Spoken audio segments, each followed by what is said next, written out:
لحظاتی که بیانش بسیار دشوار است. همه چشمها و پیکرهای بیجان چهره شدند که تا 2 روز پیش برای دفاع از این خاک می‌رزمیدند.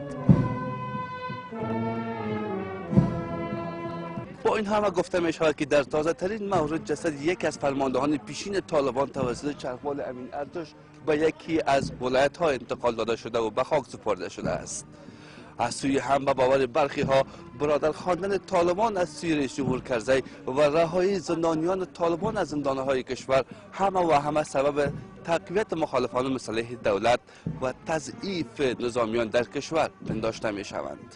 وزیر دفاع این رویداد را نکوهش می کند و می گوید کار حلقات استخباراتی منطقه است و این نمی تواند سبب تضعیف روحیه سربازان ارتش برای دفاع از خاک کشور شود. ما داستانه انتخابات هستیم، تصور میکنن که با این عملات بزدلانهشون امو باور ما را، اعتماد مردم نسبت به ما سلب کنن. نه تنها سلب نمیشه بلکه روی انگیزه و مورال مردم ما نه تنها از نیروهای امنیتی ما بلکه از مردم ما قوی تر میشه.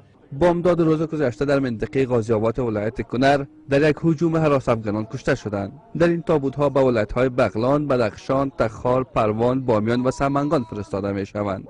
در زادگاه‌هایشان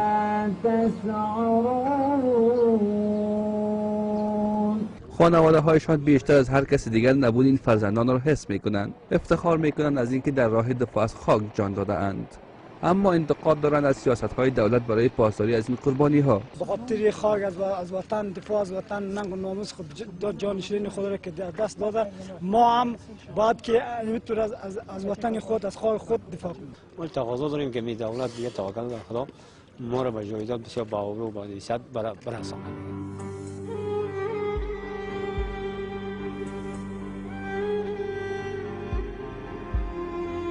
ما جوان آرچ که می‌کنیم ما خانم بچه داشتم کرایی کردیم.